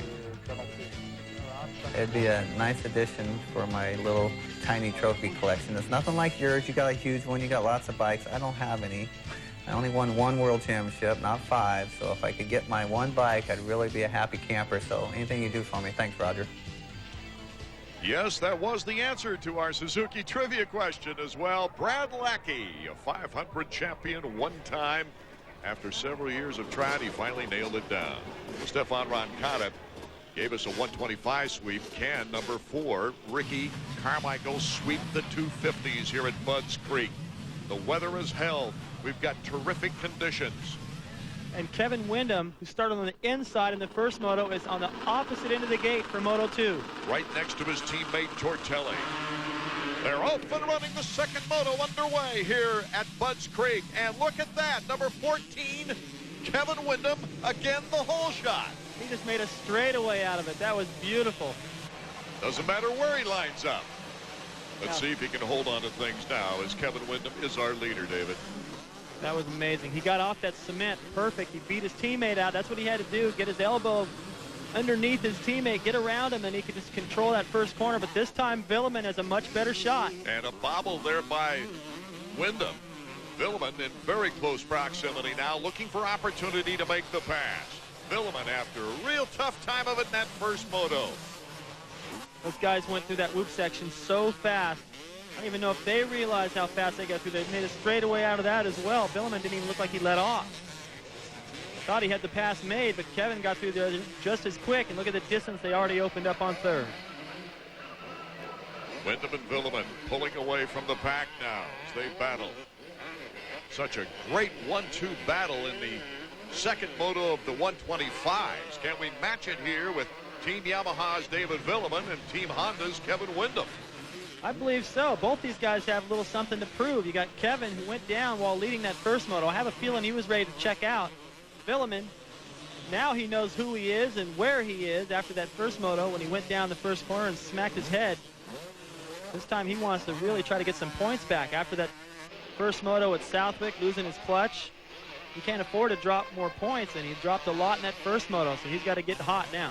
Windham, last year's winner here at Budds Creek, under more damp conditions than we have here. One of his 4 career wins. Boy, a win would really help his cause right now because he's been tremendously successful and consistent this year. He better get with it now because it looked like Carmichael just got around his teammate Dowd in that last shot. You're absolutely correct, David. RC has moved into third, and he'll pick it up a notch. Windham, Villeman, Carmichael, Dowd, and Tortelli. Looked like Ferry had a pretty good start up in there as well. This has been Tim Ferry's finest overall so far. And there's Greg Albertine, the defending champion, who had a good first moto. He's in contact with that lead group. Everybody that's a player here has ridden well, has got a good start in the second moto. I think we might see more than a two-way battle for the lead. The berm's pretty deep here in the second moto, the final moto of the day. Very similar to the kind of dirt I had at Lake Sugar Tree. It's so loamy, when it's rained just right, they've got it watered just right, which they've prepared the track here perfect. The berms are excellent. Watch Kevin just work his way around these corners, able to just lay it in, get on the gas, and it hooks up. Our leader is Windham. Sebastien Tortelli, who came through almost the entire pack in the first moto, is already up to fourth. So look out, he's a charger. We'll be right back. It's Honda's Red Hot Summer. Now the best time to ride is the best time to buy, because from now until the end of July, you can get our lowest payments available on XRs and ATVs, or choose no payments for 3 months, and both offers let you ride off with no down payment. It's easy with your Honda card. And now, gear up with 200 Honda bonus bucks with any XR50, 70, 80, or 100. Honda's Red Hot Summer. It's the sales event of the year. Prilosec users, it's time for something special.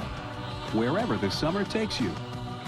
Now you can get a special free offer for Prilosec users. Get the latest updates on acid reflux and new healthy recipes, all in our exclusive free newsletter. Fill your Prilosec prescription and be eligible for $10 savings on non-prescription items at your pharmacy. Call 1-888-703-3422 right now. Prilosec is prescribed for the heartburn associated with acid reflux disease. If you have persistent heartburn that occurs 2 or more days a week despite treatment and changes in diet, ask your doctor. Many people get 24 hours of complete heartburn relief with just 1 daily dose of prescription Prilosec. The most common side effects are headache, diarrhea, and abdominal pain.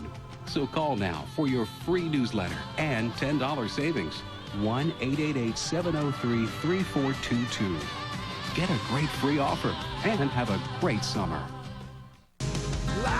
When it comes to half-ton towing capacity, Chevy Silverado beats any 4x4 V8 from Ford or Dodge. When it comes to size, Silverado has the biggest extended cab of any half-ton pickup.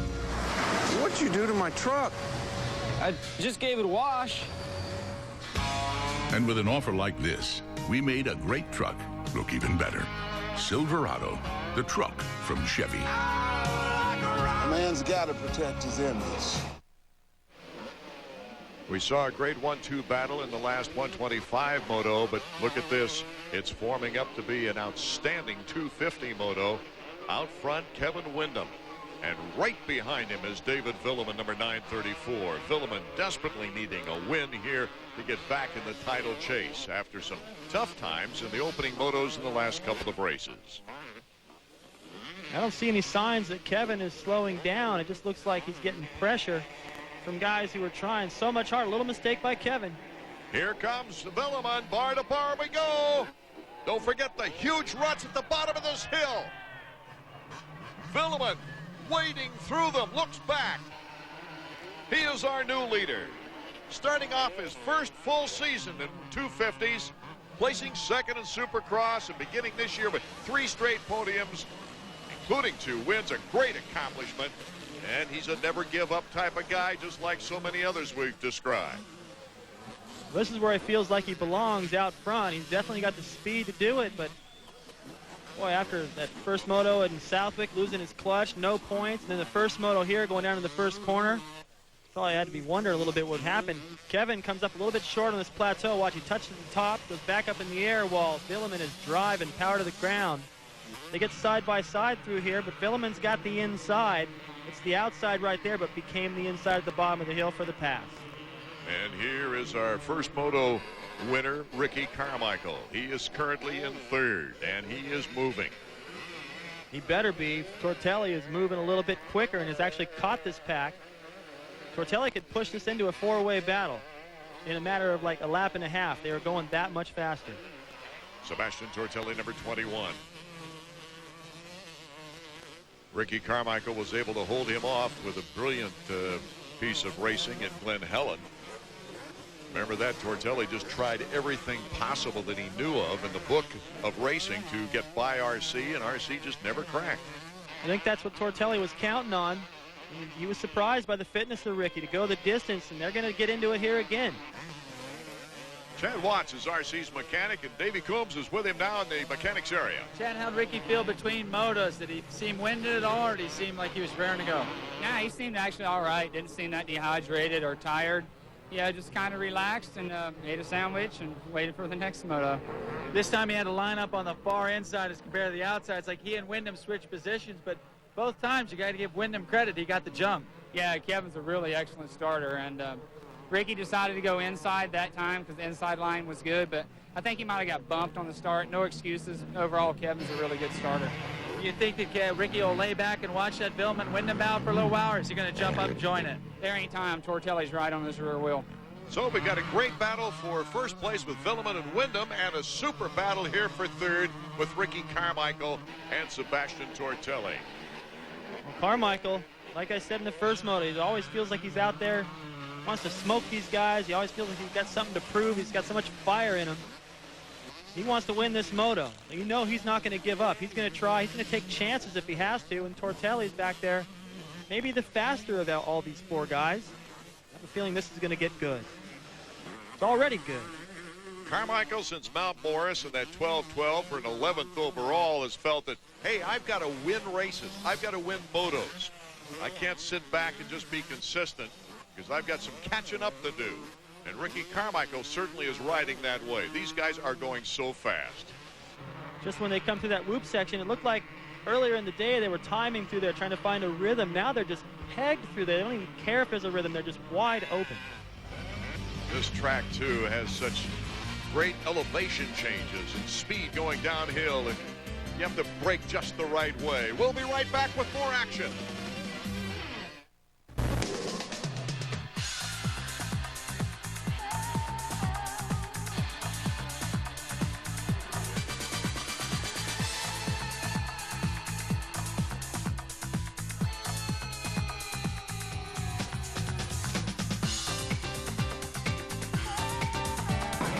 Come to Williams Martial Arts and Fitness, where you can expect the best. Call Williams Martial Arts and Fitness Center at 858-3800. Free information. The information includes forms to assure confidentiality, a form to record and date your idea, plus an informative brochure that explains how to submit your idea to companies through ISC's data bank and how to apply for a patent.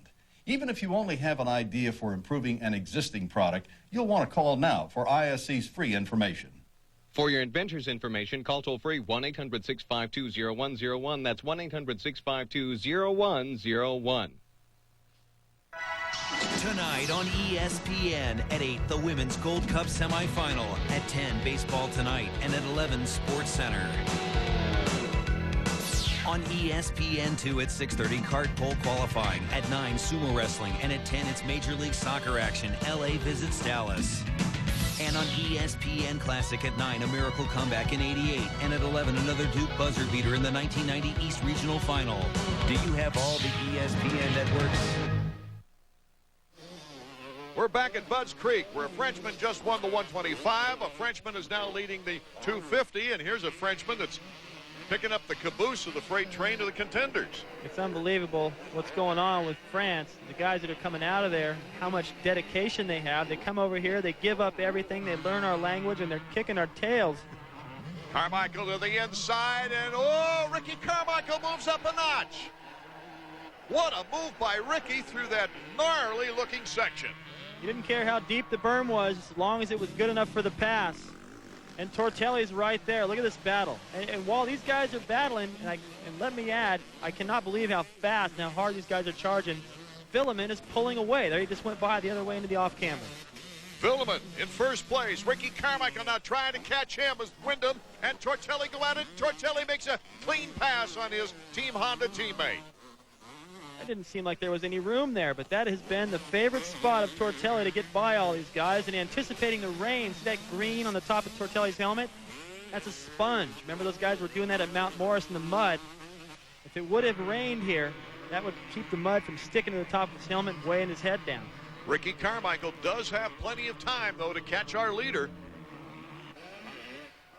There's Villemin just going by the other way. These guys, he knows they're coming. And as soon as he saw Carmichael get into second, you know he's going to try to pick it up. Here's Ricky going to the inside. See, Kevin out here has got to follow this berm around. Now, that's fine as long as you don't have Ricky breathing down your neck, but Kevin's got about 25 or 30 more feet of racetrack. Then here, watch the line. Tortelli is able to square this corner. That means he's going to be able to cut back to the inside more than Kevin. Kevin's committed to drifting wide right there. Tortelli drops down to the inside. The front end washes out a little bit. He muscles his way out of it, makes the pass. So Carmichael, who went through such frustration in converting to the 250 during a Supercross season, picking up his third 125 crown last year, and now is really showing that this 250 bike is his and he can handle it. I'll tell you what, Art, I'm really impressed with the way Ricky can ride outdoors, and if he can make this jump to the 250 and grab this title, he can pick up that same status that McGrath has indoors. Just be the dominant guy outdoors, have all the intimidation, and scare these guys, have them racing for second.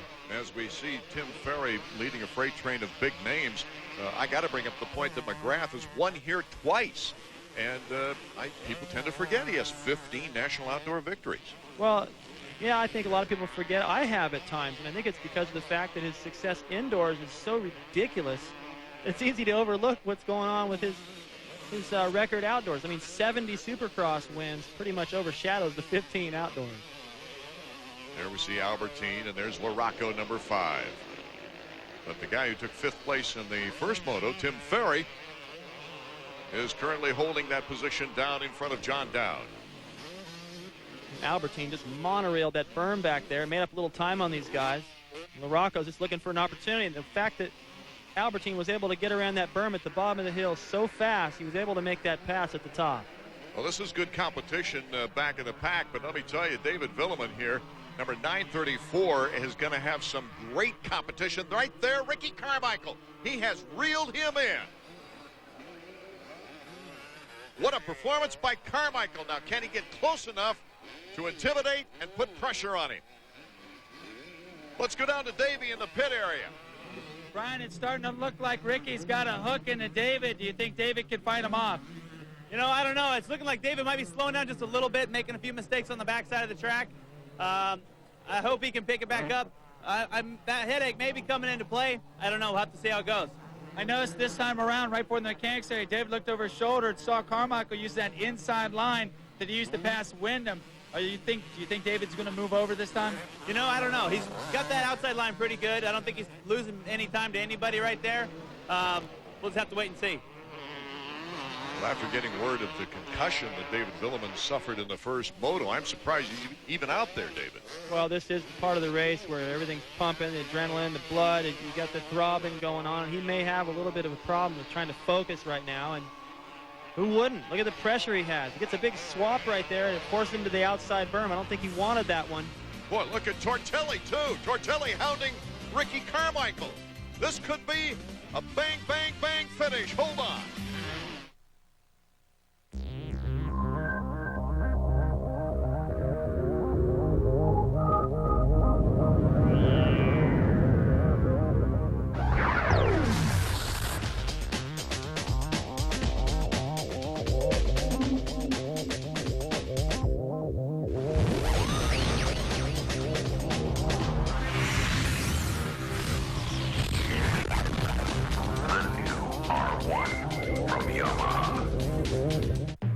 In anticipation of your runaway success as a Wall Street Journal reader, how to blend in with normal people. When in public, walking a pet can help you blend in. A tip on being madly successful from the Wall Street Journal, full of insight on making it big. Subscribe to the Journal for just 57 cents a day for 13 weeks, 25% off the regular rate. The Wall Street Journal. Call 800-722-2100. That's 800-722-2100. Lately, it's been questioned whether 3-play from ESPN.com is a form of gambling and therefore detrimental to America's youths. With me today is Atlantic City pit boss Freddie B. Is 3-play a form of gambling? Kids, pay attention. No. There you have it. 3-play from ESPN.com. It's free. It's sports. Give me the briefcase. It's money. It's a significant amount of money. Welcome back to Budds Creek, where we've got a 250-second moto that is going to be an incredible finish. David Villeman currently leads, but look at Ricky Carmichael. Number 4 is right on his tail, and then Sebastien Tortelli is not that far away. Here comes Ricky Carmichael. They're going to go bar to bar. Up the hill we go. Can Carmichael get the angle? No. David Villeman shuts the door, but Ricky goes to the outside. Here comes Carmichael. Carmichael takes the lead. Incredible. Look out for Tortelli, though. He's going to look for some opportunity here against Villeman. That was so smart by Carmichael.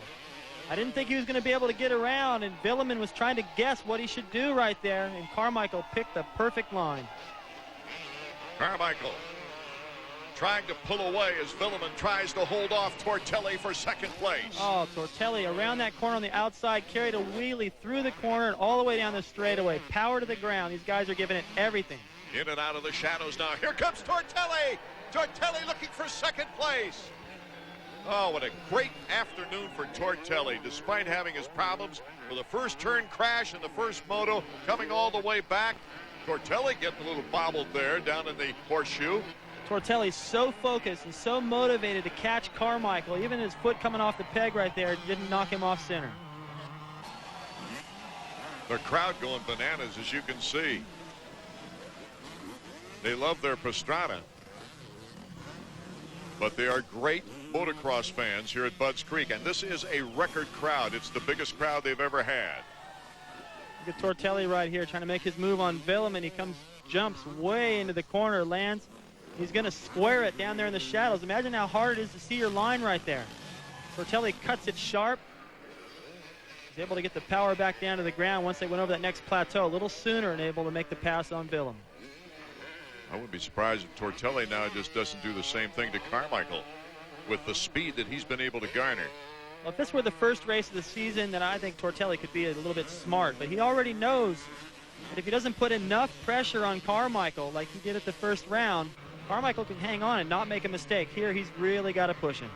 Greg Albertine in 7th. He's behind Mike Larocco with his teammate Robbie Raynard behind him. A more than slight difference in intensity here from what we are used to seeing out front with Tortelli and Carmichael going at it. Now, when leaders come by, I mean, it's not that these guys are going slow, but you can see the difference. You know, they kind of coast from berm to berm, where the other guys are just leaning forward, charging, just trying to twist the throttle right off the handlebar. The Japanese rider Akira Narita is currently up for top privateer honors. He had an 11th place finish in the first moto, and he's sitting in 11th now. But he is the top privateer as we go back to the battle. Carmichael, Tortelli. Ricky Carmichael is really feeling it now. There's Tortelli's move in the shadows. Carmichael comes right back. Back and forth we go. Here comes Tortelli. Oh, my goodness. Bar to bar we go down the hill. Tortelli takes the lead. That was a great move. Great setup. Just sheer strength. He came into the corner so hot, slammed on the brakes, and just, it was like a tractor. He just moved the dirt around. And it still wasn't enough. He had to go up and use a little bit of finesse to get around Ricky at the top. So Ricky Carmichael with the 2nd place finish could still take the overall. But Tortelli would have such a psychological advantage in the points race. Well, watch right here. Carmichael had already whipped his back end over in front of Tortelli, probably just to mess with him a little bit. Tortelli had the inside. Carmichael tried to cover. It was too late, so he cuts back on him right there. But Tortelli answers perfect. It's a good drive right there. They go off the plateau side by side, but Tortelli had the better line. I don't think Ricky's going to let Tortelli get away now. He's a fighter. Now he's the one that can put all the pressure on Tortelli down the stretch. Lapped riders could play a role. As we go back to a non-battle in 5th right there with Tim Ferry and Mike Larocco. So far, they're staying pretty orderly as we saw them before. Kind of a tough day for Larocco. Not a good start, of course, in that first moto. We saw him just getting going late after he got tangled in that pile-up, working his way up to 9th. It's been a tough season for the Rock. Not counting Supercross, of course, when he came through brilliantly. Tortelli's our leader. We'll be back. Meet Martin Licious, Storm Chaser. Some head for the basement. He heads for a Chevy S10. It's got advantages over Ford Ranger, like better fuel economy, a bigger bed, and standard 4-wheel anti-lock brakes on every model. Because if you want to outrun Mother Nature, you need every advantage you can get. Chevy S10, like our rock. Our 1999 season started in color, but it ended in black and white. The Suzuki GSX-R line, 1999 AMA Superbike Champion, AMA 750 Super Sport Champion, FIM World 600 Super Sport Champion, AMA.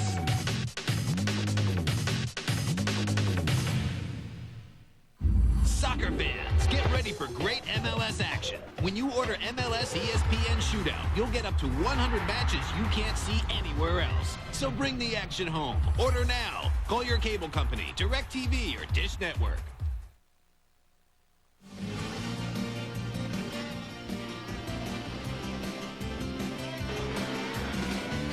The Chevy Trucks AMA Motocross Series is brought to you by Chevrolet Trucks, the most dependable, longest-lasting trucks on the road.